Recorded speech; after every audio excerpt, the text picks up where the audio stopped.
Tyler residents voiced their opposition to plans for an office space to be built near their backyards. Flooding, privacy, and traffic are the concerns for folks living along Bellmead Lane and Glen Haven Drive, and that information was shared to the City Council as developer Northern Spruce looks to build an office space behind their homes.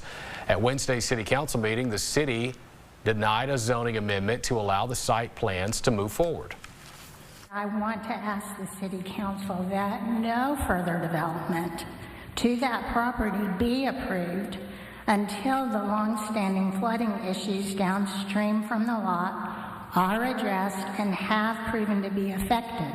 Tyler's Planning and Zoning Director Kyle Kingma says the developer must revisit and make changes to his site plans before bringing it back to the Planning and Zoning Board for approval at a later date.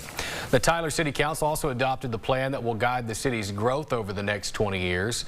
It's called the Tyler Tomorrow Comprehensive Plan, built on community input. It will serve as a guide to develop key areas to preserve the history and culture of the city of Tyler. 3 key areas of development in the plan are the Midtown Medical District, the UT area, and North Tyler.